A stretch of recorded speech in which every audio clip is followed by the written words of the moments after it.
বিরতির পর স্বাগত। এখন খবর বিস্তারিত। কেন্দ্রীয় ভূতল পরিবহন মন্ত্রী নীতিন গডকরি ভার্চুয়াল অনুষ্ঠানের মধ্যে দিয়ে একসঙ্গে জাতীয় সড়কে উন্নয়নের 9টি প্রকল্পে শিলান্যাস করে আজ উপস্থিত ছিলেন মুখ্যমন্ত্রী বিপ্লব কুমার দেব সহ অন্যান্যরা। মঙ্গলবার ত্রিপুরার জন্য এক ঐতিহাসিক দিন। এদিন রাজ্যের 9টি জাতীয় সড়ক নির্মাণের জন্য আনুষ্ঠানিকভাবে শিলান্যাস করা হয়। মহাকারণের ভিডিও কনফারেন্সের মাধ্যমে শিলান্যাস করেন কেন্দ্রীয় ভূতল পরিবহন মন্ত্রী নীতিন গডকরি। উপস্থিত ছিলেন মুখ্যমন্ত্রী বিপ্লব কুমার দেব সহ আরও অনেকেই। 9টি জাতীয় সড়ক নির্মাণের জন্য আনুষ্ঠানিকভাবে শিলান্যাস করার পর কেন্দ্রীয় ভূতল পরিবহন মন্ত্রী নীতিন গডকরি আলোচনা করতে গিয়ে বলেন, ত্রিপুরা ধীরে ধীরে উন্নত হচ্ছে, উন্নয়নের দিশাতে কাজ করছে ত্রিপুরা। মুখ্যমন্ত্রী বিপ্লব কুমার দেবের নেতৃত্বে ত্রিপুরা এগিয়ে যাচ্ছে। 262 কিলোমিটার দীর্ঘ জাতীয় সড়ক নির্মাণ হয়ে গেলে ত্রিপুরা যোগাযোগ ব্যবস্থা উন্নতি হবে। এতে ত্রিপুরা উন্নয়নের রাস্তা প্রস্তুত হবে। 262 কিলোমিটার দীর্ঘ এই জাতীয় সড়ক নির্মাণের ব্যয় হবে 2752.49 কোটি টাকা। 9টি জাতীয় সড়ক কোথায় কোথায় তৈরি হবে তা তুলে ধরেন কেন্দ্রীয় ভূতল পরিবহন মন্ত্রী নীতিন গডকরি। পাশাপাশি তিনি জানান, দ্রুততার সাথে এই সড়কগুলি নির্মাণ করা হবে। রাজ্যে বর্তমানে কি কি উন্নয়নমূলক প্রকল্প কাজ চলছে তাও তুলে ধরেন তিনি। রাজ্যের বাস নিয়েও আলোর দিশা দেখান তিনি। ট্রেনে করে রাজ্য থেকে বহিরাজ্য বাস নিয়ে যাওয়ার বিষয়ে কথা বলেন তিনি।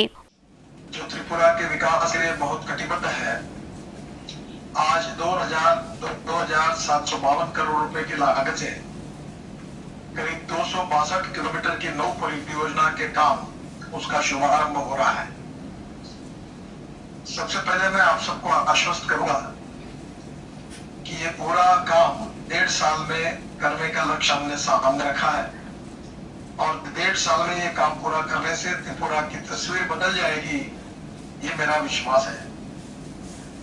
जोलेबारी से बेलोनिया तक जो रास्ता है उसका काम अवध हो गया है। ये त्रिपुरा के पूर्वी क्षेत्र से बांग्लादेश का संपर्क इसका सुधरेगा और ये बहुत इंपॉर्टेंट रोड है। खैरापुर से अमतली 147 करोड़ का कार्य है, जिसमें पहले से बने बाईपास को 2 लेन पे शोल्डर बनाया जा रहा है।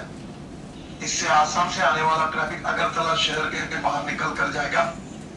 ये भी अगरतला के लिए काफी उपयोगी होगा।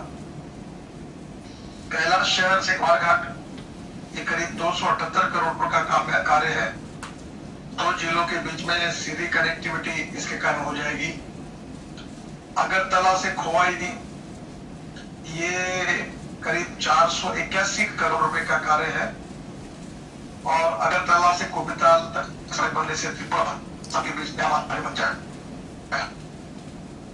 कैलाश शहर से कुर्तीपुर ये करीब 474 करोड़ का काम है और ये इसका रेफरेंस हमारे माननीय मुख्यमंत्री जी ने इसकी मांग भी की थी इस पुल की, और आज वो पूरी हो रही है। इस पुल की कीमत 474 करोड़ है और मुझे खुशी है कि एक इम्पोर्टेंट रोड ब्रिज का काम भी शुरू हो रहा है। मानू से सिमलुंग 2 पैकेज में है। ये करीब 600 करोड़ का काम है। त्रिपुरा से पश्चिम मिजोरम तक 81 किलोमीटर के मार्ग को 2 लेन पे शोल्डर बनाया जाए, उसका काम होगा था और 54 किलोमीटर का उसका डिबिया भी हम बना रहे हैं। मानू से लाचेरा और कंचन से चौड़ाईबारी से अगर की सड़क की मरम्मत करने के लिए 75 करोड़ का कार्य है। 75 किलोमीटर जो करीब 260 करोड़ का काम है। ये भी अवार्ड हो रहा है, जिससे आसाम में जाने वाली सड़क में सुधार होगा। अगरतला से सबरू के बीच 2 पुल 84 करोड़, जिसमें उदयपुर से सबरू तक सीधा संपर्क हो जाएगा। इसको भी आज अवार्ड हो रहा है। उदयपुर के पास गोमती नदी पर पुल है और मोरी के पास एक पुल है। अम्बासा शहर से दुलिया मुराद पुल शोल्डर ये करीब 22 किलोमीटर का 240 करोड़ का सड़क बनने का काम हुआ है। इस सड़क बनने से पूर्वी त्रिपुरा के कृषि उत्पादकता वाले क्षेत्र को फायदा होगा और आसाम मिजोरम और त्रिपुरा के बीच फल सब्जी तथा अनाज की आवाजाही हो जाएगी। ये टोटल 262 किलोमीटर 2,752 करोड़ के काम हो रहे हैं। वैसे मुझे खुशी है कि आज त्रिपुरा में हमारे एनएच की लंबाई जो है और ये करीब 854 किलोमीटर हो गई है। एक समय जो 570 थी 2014 में, उसमें काफी बढ़ोतरी की गई है। त्रिपुरा में एनएच निर्माण कार्यक्रम 8,000 करोड़ के काम कर रहे हैं और 2014 से 2020 तक 365 करोड़ रुपए जमीन अधिग्रहण मुआवजे के रूप में त्रिपुरा में दिए गए हैं। 2020 में जो महत्वपूर्ण परियोजनाएं पूरी हो रही है, बहुत ही इंपॉर्टेंट है, वो फैनी ब्रिज का बहुत दिनों से डिमांड चल रही थी। भारत बांग्लादेश सीमा पर सबरूम भारत और रामगढ़ बांग्लादेश के बीच फेनी नदी पर आरसीसी पुल दिसंबर 2020 में बनकर तैयार हो जाएगा। अब दिसंबर कोई दूर नहीं है और फेनी ब्रिज का निर्माण कार्य 2017 में शुरू हुआ था और ये बहुत इंपॉर्टेंट ब्रिज है।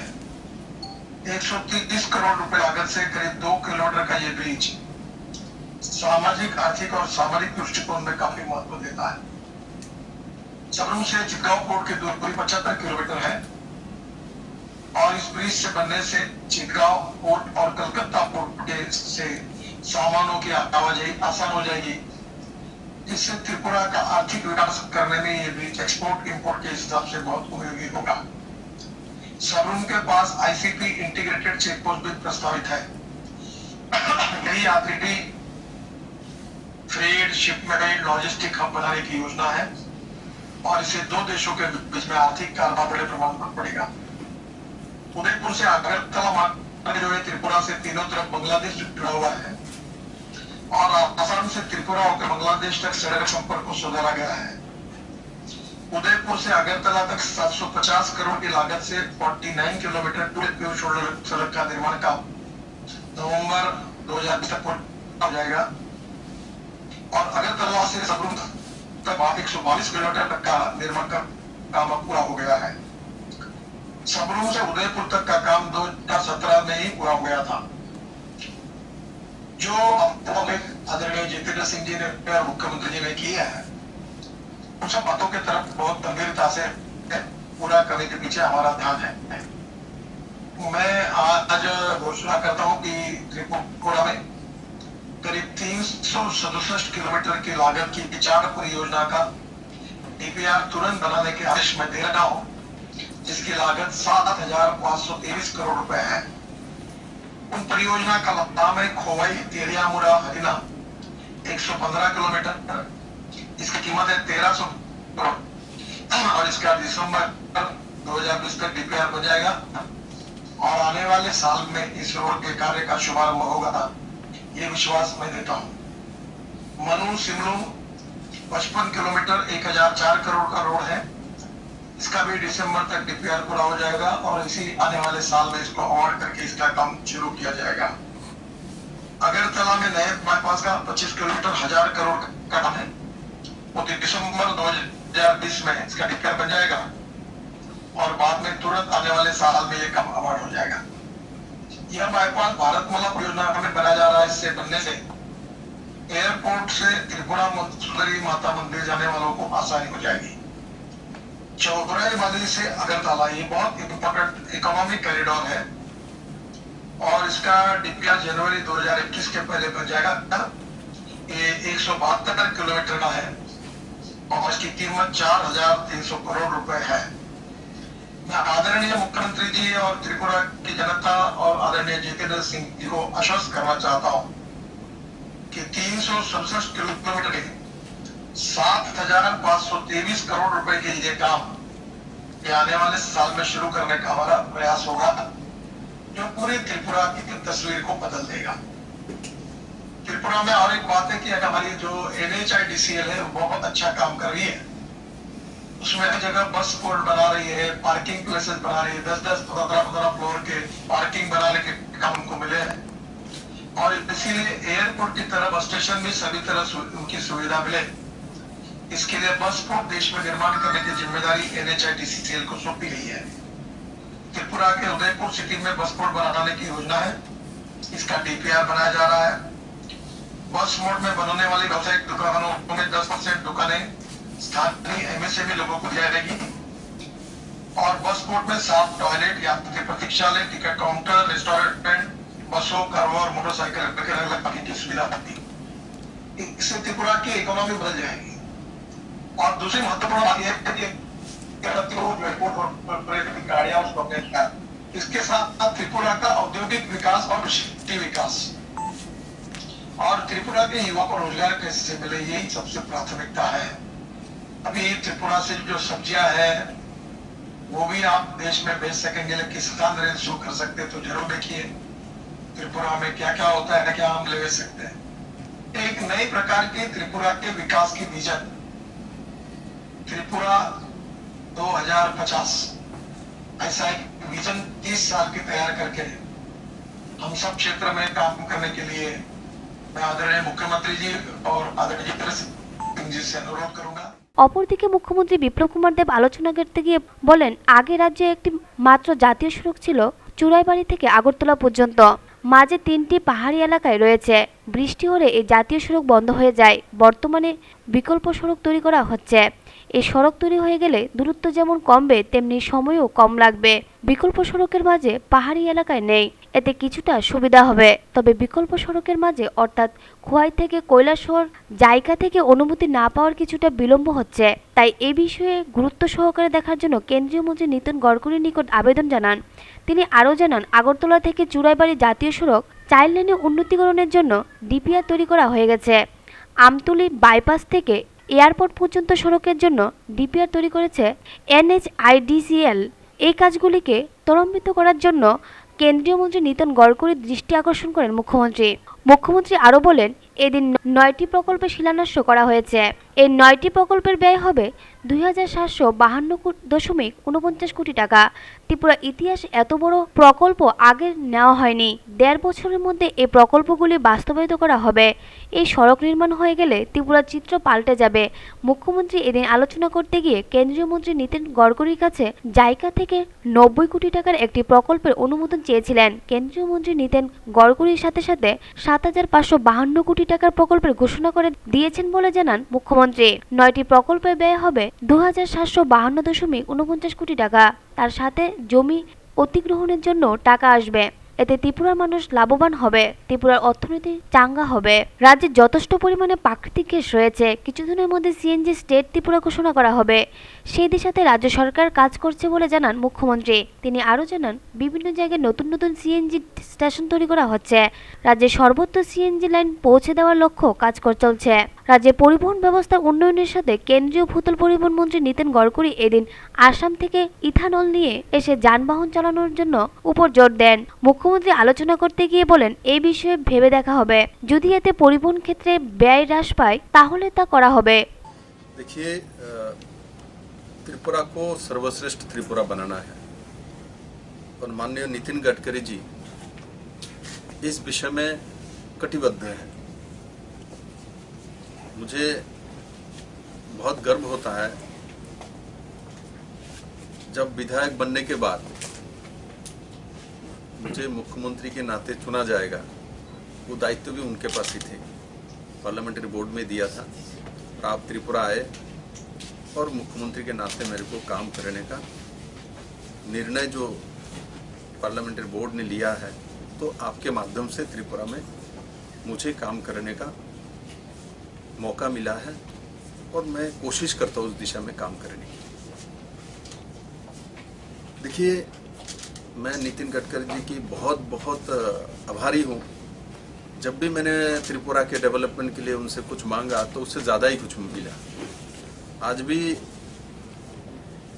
9 प्रोजेक्ट हैं जो कि 2752 करोड़ की है। त्रिपुरा के इतिहास में इतने बड़े प्रोजेक्ट एक साथ 1.5 साल में कंप्लीट हो जाएगी, ऐसा कभी हुई नहीं। अब बस सोचिए, इस 2752 करोड़ की 1.5 साल में जो रोड कंप्लीट हो जाएगी तो त्रिपुरा कैसे बदलेगी। साथ ही साथ मैंने अभी ही भाषण में उठाया था जो मुझे और भी 900 करोड़ का और जायका से एक प्रोजेक्ट का सैंक्शन चाहिए और मैंने मांगा 900 करोड़, उन्होंने तुरंत 7552 करोड़ के आसपास प्रोजेक्ट की घोषणा कर दी। आप एक बार सोचिए, अगले 1 साल में 7500 करोड़ और साथ ही साथ इधर 2500 करोड़, ये दोनों मिला के कितने करोड़ का काम। और उसके से ये तो टेंडर है रोड की, उसके बाद लैंड एक्विजिशन, इसमें बड़ी मात्रा में पैसा राज्य सरकार की जो राज्य में रहने वाले लोगों को मिलता है। हमारे पास जो गवर्नमेंट के लैंड वो तो हम दे देते हैं, किंतु प्राइवेट लैंड जब भी एक्वायर करता है उसको 4 गुना कीमत मिलती है। ये त्रिपुरा का इकोनॉमी को बहुत बड़ा बल देती है। अभी जो 2752 करोड़ है, इसमें लैंड एजुकेशन का बहुत सारी पैसा है जो कि इसमें आया नहीं। ये तो ओनली टेंडर है, रोड टेंडर है। तो ये लगभग 5000 करोड़ के ऊपर है लैंड एजुकेशन लेके अब चलेंगे तो उस दिशा में आज त्रिपुरा को विजयादशमी के माने शुभ अवसर के बाद ही तुरंत महादुर्गा के आशीर्वाद से आज हम लोगों को इतना बड़ा ये एक सौगात मिला है माननीय नितिन गडकरी जी के मंत्रालय से। और साथ ही साथ आपने आशा व्यक्त की है 2050 तक एक लंबे योजना बना के त्रिपुरा के लिए हम तैयारी करें, जो सर्वश्रेष्ठ त्रिपुरा का। तो त्रिपुरा सरकार उस दिशा में काम कर रही है। एग्रीकल्चर में ग्रोथ हाईएस्ट कैसे हो सकता है, क्योंकि प्राइमरी सेक्टर ही एक सेक्टर है, आपको 6 मंथ के अंदर आपको रिटर्न देती है, बाकी कोई सेक्टर नहीं देता। और ये जो एडिशनल है, जो इंफ्रास्ट्रक्चर में जो पैसा आता है, ये भी आपके इकोनॉमी को बहुत आगे लेके जाता है, साथ साथ ग्रोथ रेट बढ़ाती है। ये ग्रोथ रेट बढ़ाती है आपके इकोनॉमी के। तो दोनों मिला के ये बहुत बड़ा काम हो जाएगा। और साथ ही साथ जो अल्टरनेटिव जो रोड है, ये चोराईबारी से लेके अगरतला तक आएगी, कैलाश शहर, कुमारघाट और खुआई होके, ये पूरे रास्ते में कहीं भी बड़ोमुरा भी नहीं है, 18 मुरा भी नहीं है और लंगतराई नहीं है, जिसके कारण से लैंडस्लाइडिंग होती है, दूर भी होता है।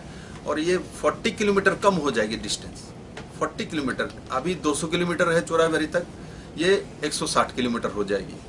तो एक तो आपको 6 घंटा लगता है चोराईबारी तक, ये 3 घंटे में आप पहुंच जाएंगे। समय कम लग रहा है और उसमें पहाड़ी एरिया नहीं है, लैंडस्लाइडिंग का संभावना नहीं है। तो इस तरीके से त्रिपुरा का चित्र बदल रहा है। और जो हमारे दिसंबर में साबरुम के फेरी नदी का ब्रिज कंप्लीट होने वाला है, उसके बाद त्रिपुरा का चित्र ही बदल जाएगा। जो लॉजिस्टिक हब के बारे में माननीय नितिन गडकरी जी बोल रहे थे, इनको जानकारी है और भी वो देना चाहते। अभी जैसे उन्होंने बताया है, जो आसाम सरकार को हमने दिया, आप भी ऐसा और भी करो। हमने ऑलरेडी लॉजिस्टिक हब साबरुम में अप्रूव हो चुकी है। आईसीपी के बारे में आपने बताया, आईसीपी का अप्रूव आदरणीय गृह मंत्री जी के जन्मदिन के दिन उन्होंने सिग्नेचर कर दिया है। 235 करोड़ सेंक्शन हो चुकी है, वो आ चुकी है पैसा। और साथ ही साथ जो हमारा SEZ स्पेशल इकोनॉमिक जोन, ये पूरा नॉर्थ ईस्ट को बदल देगा। ये कॉरिडोर है, सिर्फ नॉर्थ ईस्ट का नहीं, पूरे हमारे दक्षिण पूर्व एशिया की साथ वाणिज्यिक जो संबंध है, इसको नॉर्थ ईस्ट के साथ जोड़ देगा। और मुझे पूरा भरोसा है, जो हम लोग त्रिपुरावासी पूरे नॉर्थ ईस्ट को अन्नदाता के नाते हम लोग साबित होंगे। और मेरे त्रिपुरा के नौजवान लड़का लड़कियों को, जिसको अभी बाहर जाने का ज़रूरत नहीं पड़ेगी, अगले 2 से 2.5 साल के अंदर यही रोजगार कर सकता है, यही वो बिजनेस कर सकता है, यही उनको सब कुछ मिलेगी। IT हब से लेके प्राइमरी सेक्टर तक सब दिशा में त्रिपुरा सरकार काम कर रही है।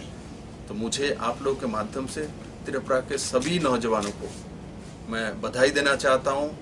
ये दुर्गा उत्सव के बाद शारदीय दुर्गा उत्सव हम लोगों ने कोरोना के कारण से थोड़ा सा सिंप्लिसिटी के साथ मनाया है, और उसके लिए भी मैं आप लोगों को बहुत बहुत बधाई देता हूँ। मुझे कल्पना नहीं की थी जो इस तरीके से आप लोग दुर्गा पूजा को डिसिप्लिन तरीके से मनाएंगे। इक्का दुक्का थोड़ा सा प्रॉब्लम हुई है, किंतु इनको भी उसी सिस्टम में लाया गया है। और मुझे आशा है कोरोना का प्रकोप त्रिपुरा में अगले जो समय आ रहा है इसमें नहीं रहेगी, धीरे धीरे कम हो जाएगी। और हमारे इम्यूनिटी पावर भी हम लोगों ने अपने आप डेवलप कर लिया है। हम कोरोना को बिल्कुल हरा देंगे। कब इसका टीकाकरण आएगी व वैक्सीनेशन आएगी, उसके पीछे हम नहीं जाएंगे। जब आएगा तो आएगा। हमारा काम जो है त्रिपुरा को आगे लेके जाना है और हमारे सावधानता के साथ काम करना है। हम इस दिशा में काम कर रहे हैं और आगे निकलेंगे।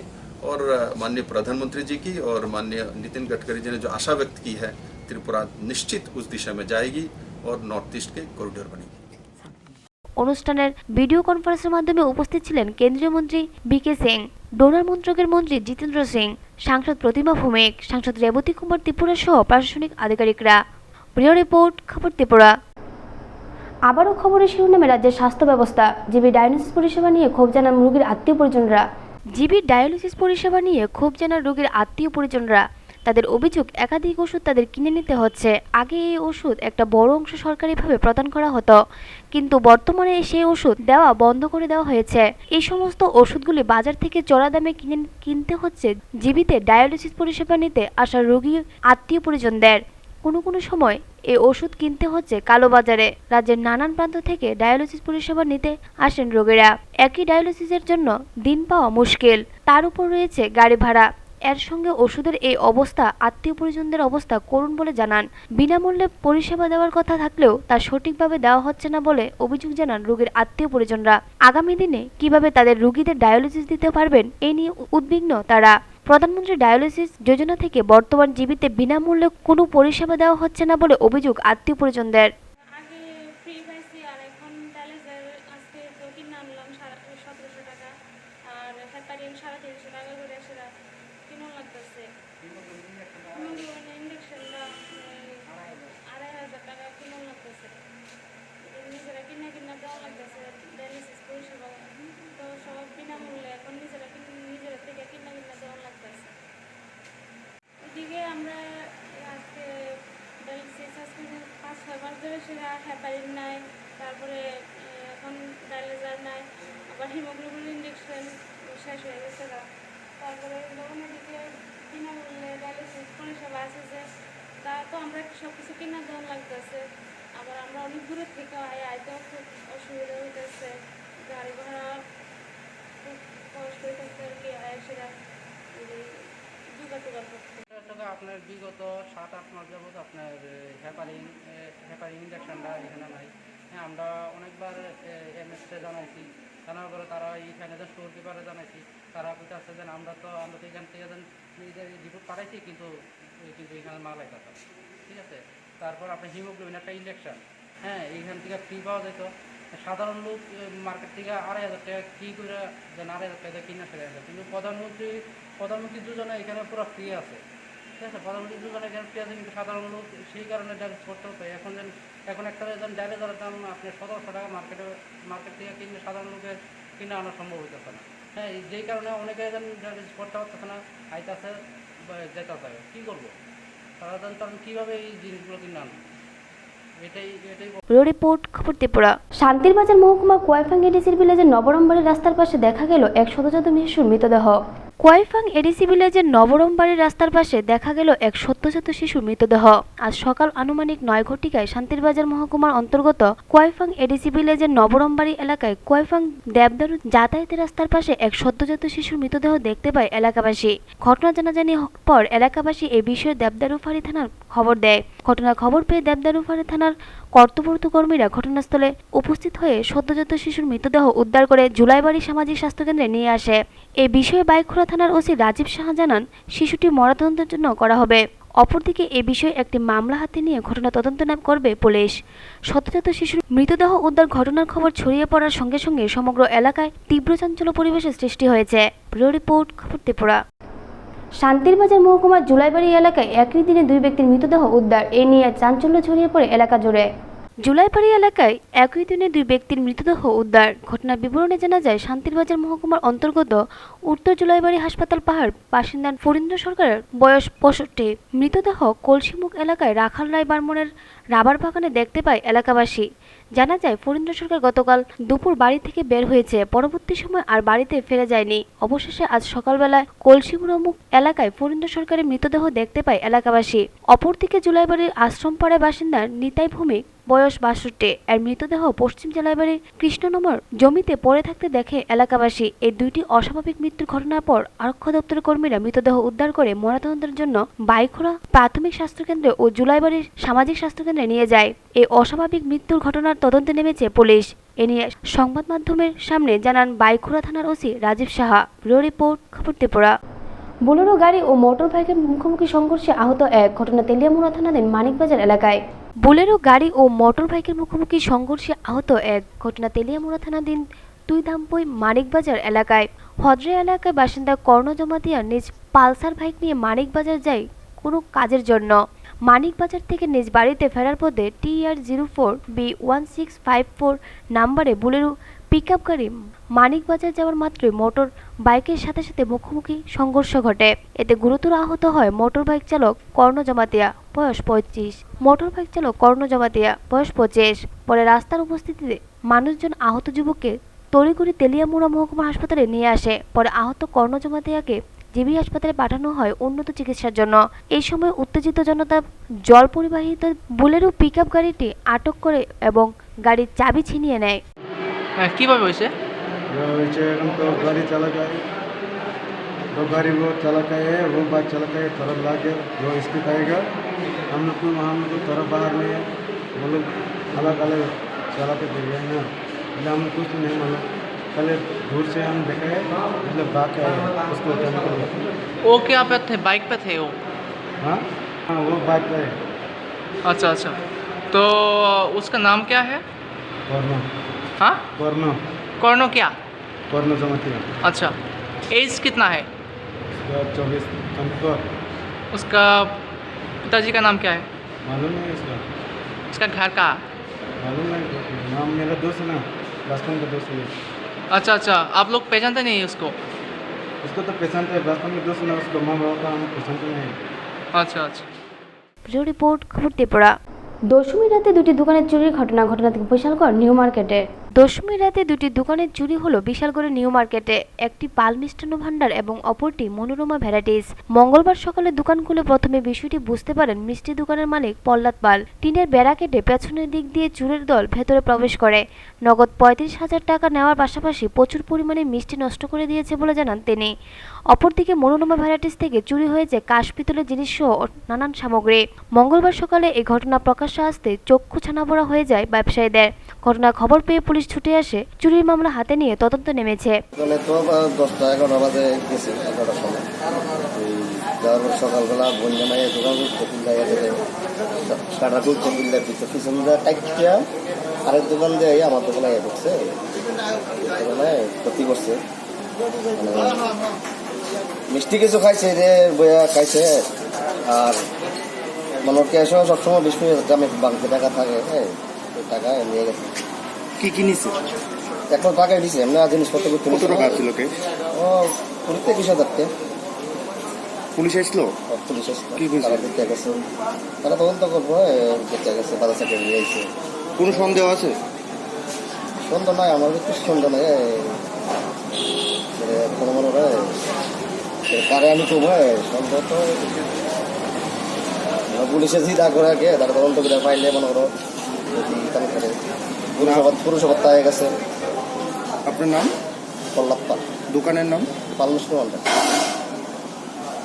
কোন জায়গাতে এটা?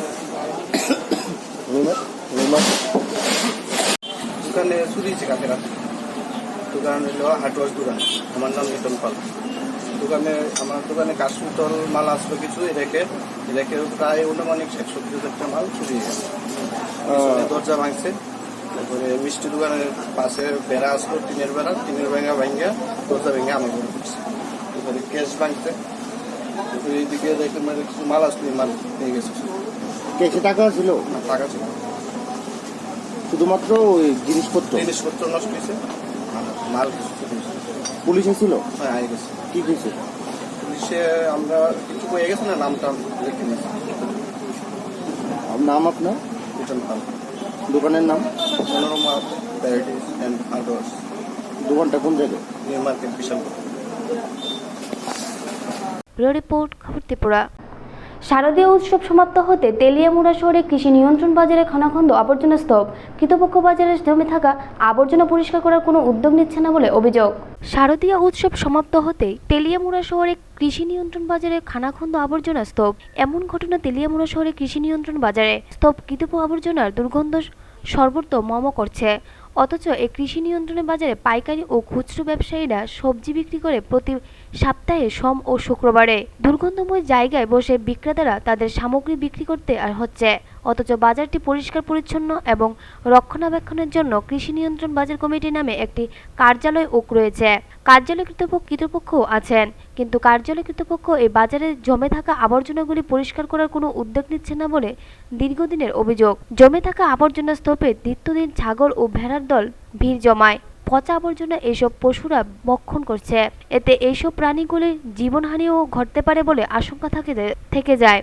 এমনিতে গোটা পৃথিবী জুড়ে করোনা অতিমারি ধাপাধাপি চলছে, এর থেকে বাদ যায়নি এ রাজ্যেও। তাই এই সময়কালে বাজারে খনাখন্দগুলি পরিষ্কার পরিচ্ছন্ন রাখাই কর্তব্য বলে মনে করছে এলাকার অভিজ্ঞ মহল। ব্যুরো রিপোর্ট, খবর ত্রিপুরা।